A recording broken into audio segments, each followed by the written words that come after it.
Well, that was short and sharp for the photographers. Okay, good evening, everyone. Thanks for coming to our press conference this evening. We've just had Joe Matip. Obviously, now it's time for our manager, Jurgen Klopp.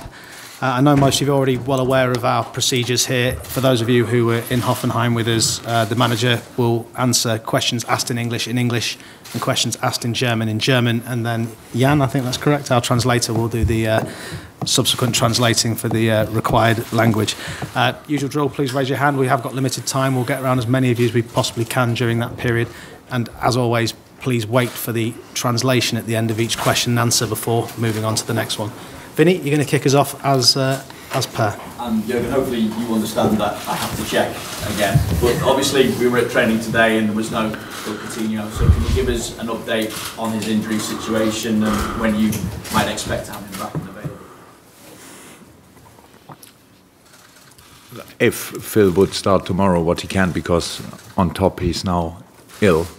How one other player too, what he was not that, with him it was not that serious, so he was back on training today.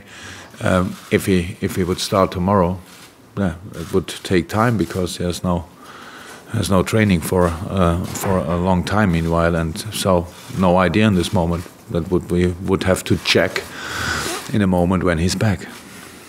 Also die Frage war, Jürgen, ich muss die Frage leider stellen, ich muss nochmal nachfragen nach Philippe Coutinho. Der war ja heute nicht im Training, er hat eine Verletzung. Haben Sie irgendeine Idee, haben Sie eine Einschätzung, wann er eventuell wieder zur Verfügung stehen könnte für das Team? Die Antwort war ja, na gut, wenn Phil morgen spielen würde, wenn er morgen beginnen würde, was er eh nicht kann, weil er zusätzlich auch noch krank ist, dann müsste man mal sehen, das hat ja auch was mit der Verletzung zu tun. Er hat jetzt lange kein Training gehabt, das heißt, was er dann leisten könnte nach so einer langen Trainingspause, ist eh ungewiss. Deswegen habe ich momentan keine größere Idee dazu, was die Lage ist. And there have been various reports that you want to hold clear the air talks with Philip. Also, that a deadline has passed as well that Barcelona had set for Liverpool to accept an offer. As far as you're concerned now, is this the end of the matter completely now? I think I never gave any comments on what whoever wrote, said, or don't know another word. So, but it's 100% clear that nothing changed. So I said it already. My English is not good enough to give 500 different answers and always the same question. So nothing changed. Die Frage war, es gab jetzt Berichte dazu, dass Gespräche mit Coutinho gibt, dass irgendwie auch schon eine Terminfrist abgelaufen ist, die Barcelona gesetzt hatte hinsichtlich der Ablösesumme und des Angebots. Deswegen ist meine Frage, ist jetzt alles vorbei? Die Antwort ist, ich kommentiere eigentlich nie irgendwas, was andere Leute gesagt oder geschrieben haben, wer auch immer.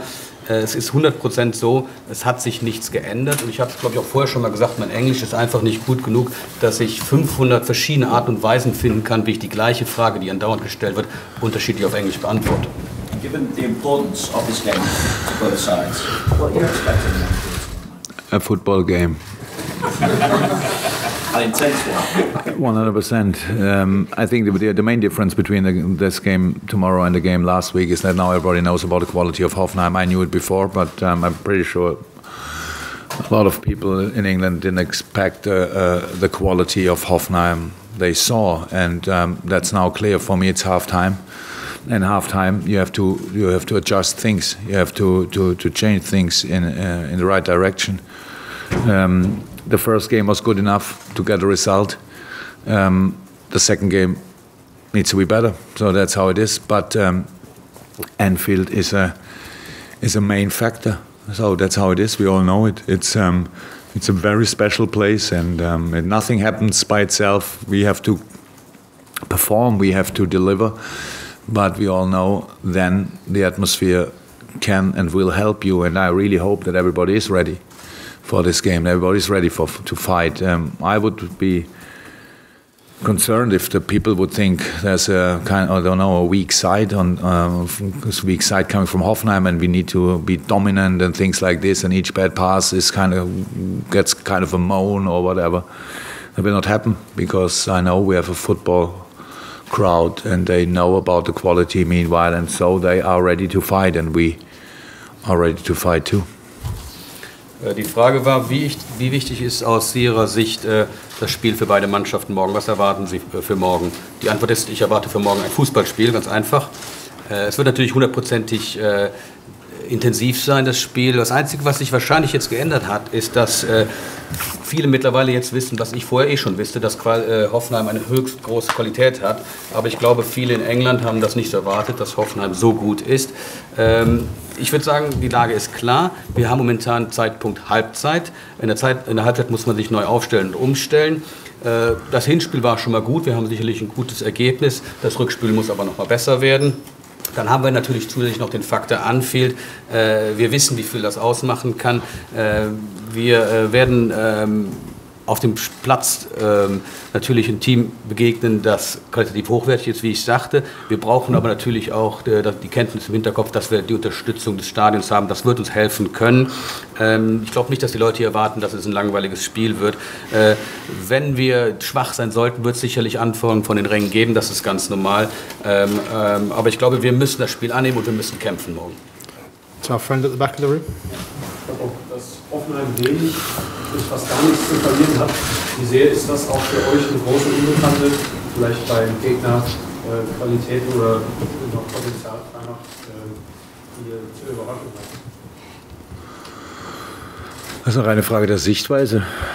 Ich glaube nicht, dass Hoffenheim sich im gleichen Maße über Europa League freuen würde, wie sie das vielleicht am Ende der letzten Saison getan hätten, wenn sie Fünfter geworden wären, relativ abgeschlagen von Platz 4. Im letzten Moment auf Platz 5 rutschen und dann ist Europa League wunderschön, wundervoll. Dann will man das unbedingt spielen. Aber jetzt, wir haben im Grunde genommen beide das Gleiche zu verlieren. Wir sind meilenweit davon entfernt, uns irgendwie Gedanken darüber zu machen, wer hier eher Champions League spielen müsste. Wir sind bereit, die Herausforderung anzunehmen. Das waren wir vom ersten Moment.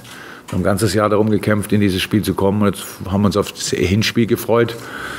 Und das ist ergebnistechnisch sogar besser gelaufen, als wir es erwarten konnten. Weil ich glaube nicht, dass man unbedingt erwarten kann, dass man in Hoffenheim gewinnt. Das ist, ich weiß gar nicht, wie wenig Mannschaften gelungen in der Zeit davor.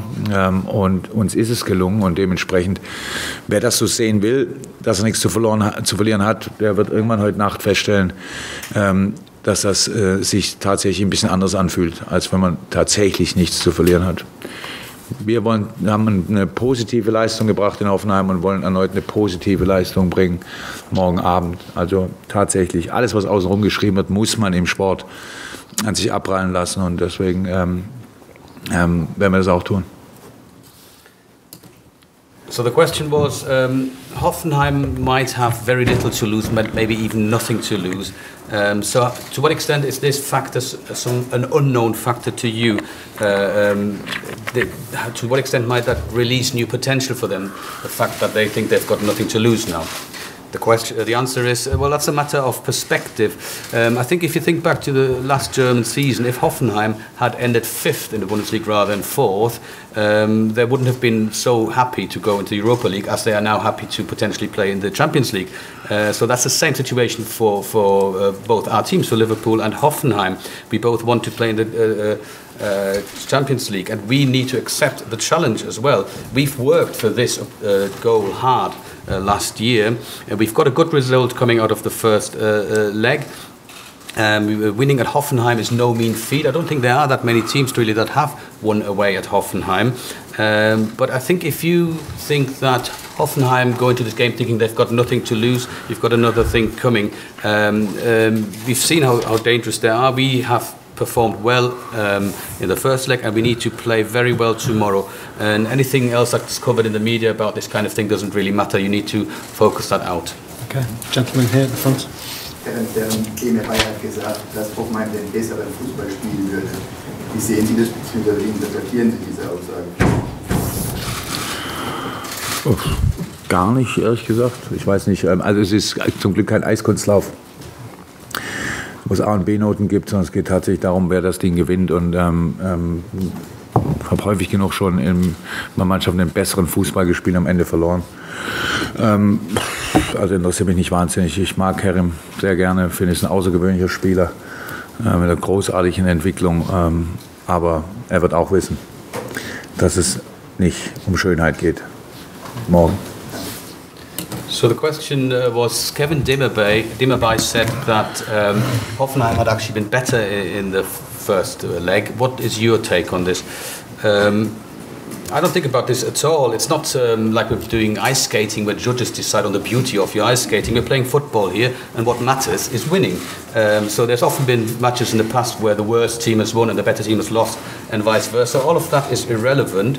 I do like Kevin. He's an excellent player. Kerim, no problem. Yeah. Kerim. I do like Kerim. He's an excellent player with a lot of development, but I think he also knows, just like me, that football is not all about beauty. Said from being. Jurgen, so now that you have the lead, how do you approach this game? Can you wait patiently for them at the beginning, or do you have to go for it from the start? I would say you wait until we start. Also, die Frage war an Herrn Klopp, jetzt wo Sie im Hinspiel gewonnen haben, wie gehen Sie in das Spiel rein? Werden Sie geduldig abwarten oder werden Sie ab der ersten Minute loslegen?